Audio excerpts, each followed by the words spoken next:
Hi hello good evening. எல்லாரும் எப்படி இருக்கிறீங்க? நான் உங்கள் விஜய் சரவணன். இன்னைக்கு நம்ம வீட்டு கிச்சனில் ஒரு சிம்பிளான ரவை உப்புமா எப்படி டேஸ்டாக ருசியாக எல்லாருக்கும் பிடிச்ச மாதிரி செய்கிறதுங்கிறத பார்க்கலாமா? ஸோ 1.5 டம்ளர் ரவை தான் நான் இன்றைக்கி எடுத்துருக்கேன். இது 4 பேருக்கு தாராளமானது.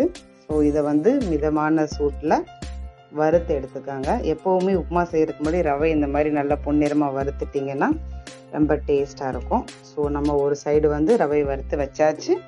அதே கடாயில் கொஞ்சமாக எண்ணெய் விட்டுட்டு கடுகு உளுந்தம்பருப்பு பொரிஞ்சதும் உப்புமானாலே இஞ்சி போடணும், பச்சை மிளகாய் போடணும், கடலைப்பருப்பு போடணும். இதெல்லாம் போட்டால் தான் ரொம்ப ருசியாக இருக்கும்.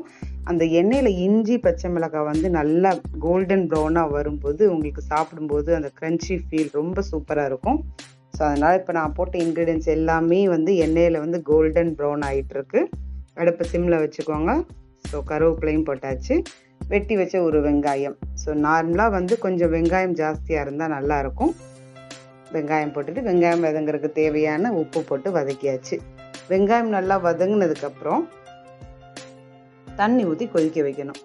ஸோ நார்மலாக ஒரு சிலர் உதிரி உதிரியாக உப்புமா சாப்பிடுவாங்க. நாங்கள் எப்போவுமே கொஞ்சம் குலைவாக தான் சாப்பிடுவோம். ஸோ அதனால் 1 டம்ளர் ரவைக்கு 3 டம்ளர் தண்ணி வீதம் எடுத்துக்கோங்க. ஸோ தண்ணி ஊற்றி நல்லா கொதிச்சதுக்கப்புறம் சால்ட் நான் முதலே போட்டிருந்துருக்கணும். தண்ணி ஊற்றும் போது நான் மறந்துட்டேன். பட் எப்படி சால்ட்டு பதம் பார்க்கணுன்னு பார்த்தீங்கன்னா, நம்ம அந்த கொதிச்ச தண்ணியை வாயில் வச்சு பார்க்கும்போது கொஞ்சம் சால்ட்டு தூக்கலாக இருக்கணும். அதாவது உப்பு கரிக்கணும். அப்போ தான் எங்களுக்கு உப்புமாக்கு கரெக்டான பதம்னு சொல்லுவாங்க. ஸோ அதனால் தேவையான சால்ட் போட்டு செக் பண்ணி பார்த்துட்டு அடுப்பை கம்ப்ளீட்டாக சிம்மில் வச்சுக்கோங்க. ரவை போடும்போது நார்மலாக தோசை கரண்டியோட பேக் சைடு இருக்குல்ல, அதை வச்சு நீங்கள் இந்த மாதிரி கலக்கி விட்டுட்டே இருந்தீங்கன்னா உங்களுக்கு கட்டியே கட்டாது. ஸோ அடுப்பை சிம்மில் வச்சுட்டு இந்த மாதிரி ரவையை கொஞ்சம் கொஞ்சமாக போட்டு கிண்டி விட்டுட்டு மூடி போட்டு கரெக்டாக 1 நிமிஷம் சிம்மில் வேக வைங்க.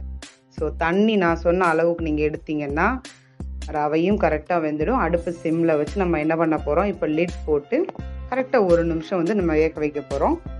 1 நிமிஷம் கழித்து நீங்கள் கிண்டி விட்டீங்கன்னா ஒரு சூப்பரான ஹெல்த்தியான ருசியான உப்புமா ரெடி.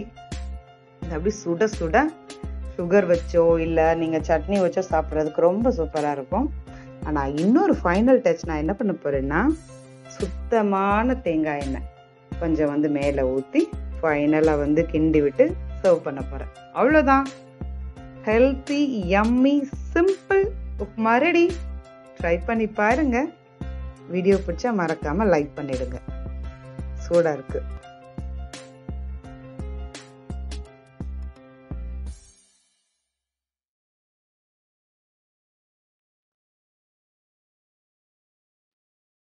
அவ்வளோதான்.